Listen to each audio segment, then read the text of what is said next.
preciosidades, tudo bem com vocês? Pessoal, no vídeo de hoje eu vou falar sobre um tema muito interessante e eu quero me basear aqui no livro de Gálatas, o capítulo 6 e o verso 4, que fala assim: cada indivíduo avalie suas próprias atitudes. Em algumas versões fala dessa forma, na Bíblia que eu tenho aqui fala assim: mas prove cada um o seu labor, e então terá motivo de gloriar-se unicamente em si e não em outro, porque cada um levará o seu próprio fardo.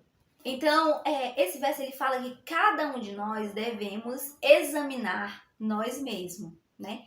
E nós nos examinando, gente, nós vamos descobrir se nós estamos em pecado ou não, se tem algo na nossa vida que a gente deve mudar, se tem algo na nossa vida que a gente deve melhorar. Será que tem algo na sua vida que você deve mudar? Qual o pecado que você vem acariciando e que pode fazer com que você perca o reino dos céus, o reino de Deus, a sua salvação? Qual é o pecado? Bom, gente, muitas pessoas acham que os grandes pecados nos afastam de Deus, quando na verdade, pecados alimentados, seja ele pequeno ou grande, eles nos afastam de Deus, tá bom?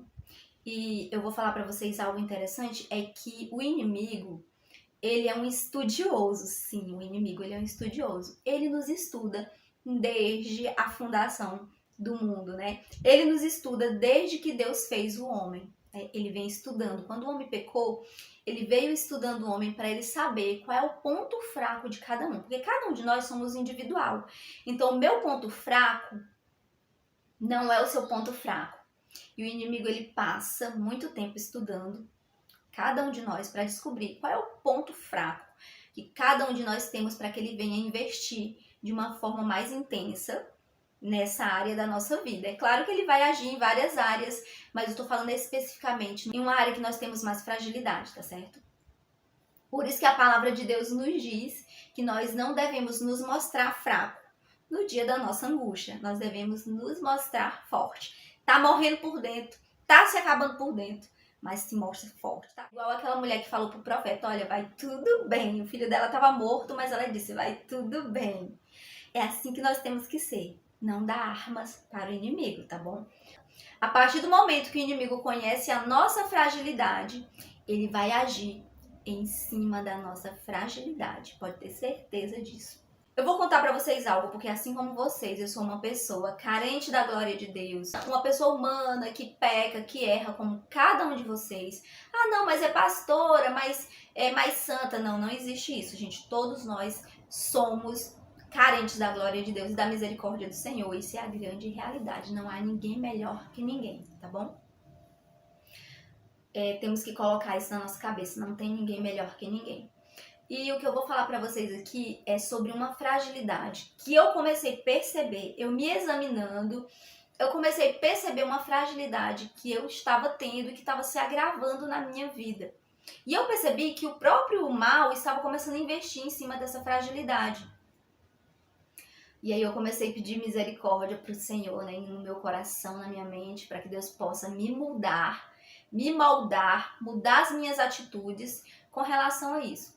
Então, eu sou uma pessoa, gente, que eu não gosto de mentir, né?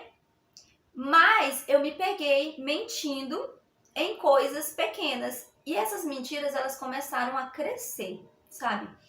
Porque eu sou um tipo de pessoa que eu não gosto de desagradar ninguém. Eu não gosto de tratar ninguém mal. Eu gosto de dar atenção para todo mundo, de conversar com todo mundo. Os inscritos que entram em contato comigo sabem bem disso. Então eu gosto de conversar com todo mundo e orar pelas pessoas. Tentar ajudar, passar uma palavra de ânimo. Eu sempre fui uma pessoa assim. E em cima disso, gente, eu comecei a ter uma fragilidade. Por quê? Porque eu comecei a mentir pequenas mentiras. A questão da minha fragilidade veio em cima de querer agradar, né? Por exemplo, se uma pessoa cortar o cabelo, né, e chegar pra mim e o cabelo tiver ficado feio, ela diz assim: sério, meu cabelo ficou feio? Aí eu vou lá no meu íntimo, eu digo: eu não vou desagradar essa pessoa. E eu falo pra ela: não, não ficou feio não. Sabe, gente, esse tipo de mentirinha.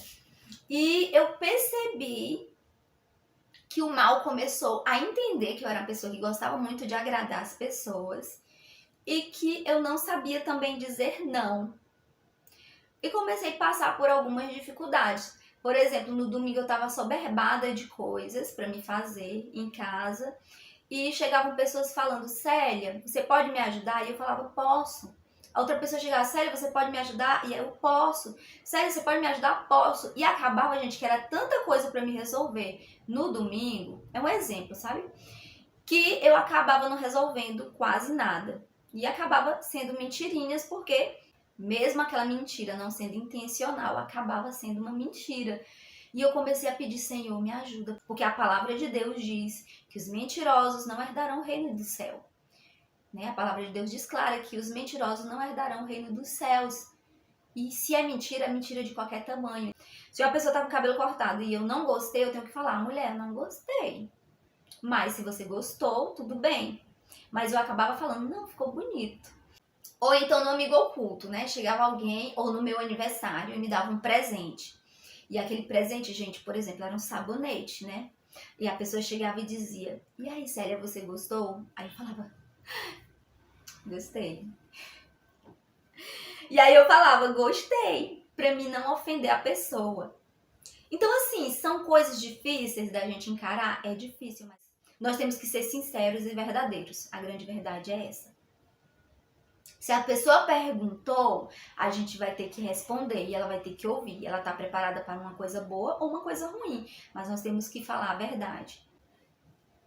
Nós temos que pedir sabedoria para Deus, é claro, para amenizar, porque a palavra branda, ela acalma a ira.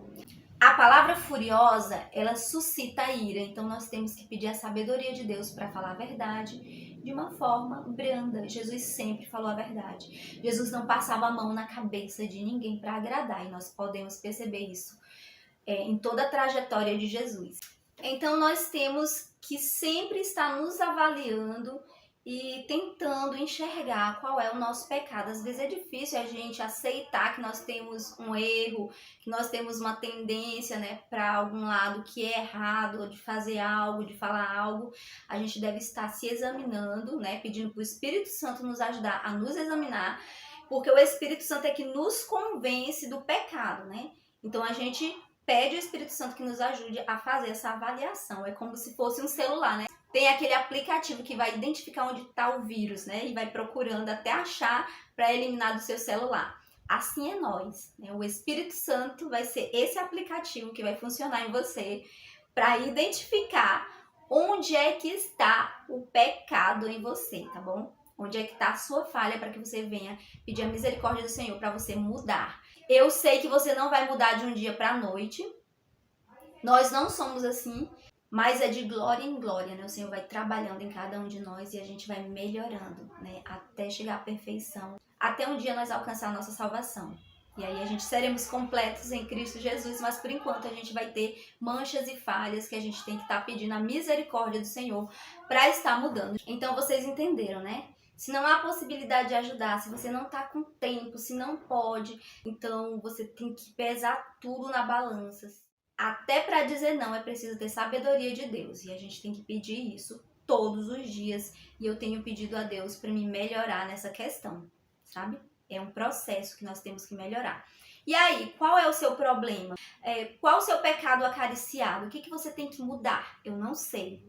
Mas que vocês possam pedir ao Espírito Santo que venha trazer à memória aquilo que você vê que você deve mudar, aquilo que você vê que é pecado, que Deus não se agrada, aquilo que se tornou um pecado vicioso. Um pecado vicioso é aquele pecado que você tem vício e acaba se prejudicando por causa desse pecado e acaba prejudicando a sua vida espiritual também, por mais pequeno que esse pecado seja. Ele prejudica e ele corrói a vida espiritual. Tá certo? Eu contei aqui a minha experiência, espero que vocês sejam edificados no Senhor Deus, que vocês tenham dias abençoados. Quem sentir no coração de ajudar a obra missionária aqui no Piauí, que possa estar ajudando, vou colocar tudo aqui na descrição do vídeo. Quem tiver dúvidas pode entrar aqui no grupo para fazer perguntas, tá certo? No grupo do WhatsApp. E eu estarei respondendo as formas que vocês podem estar ajudando a obra missionária aqui no Nordeste, tá bom? Quem sentir no coração de ajudar a obra missionária aqui no Nordeste, eu vou colocar tudo aqui na descrição desse vídeo, tá certo? Então um abraço a todos, fiquem com Deus e até o nosso próximo vídeo.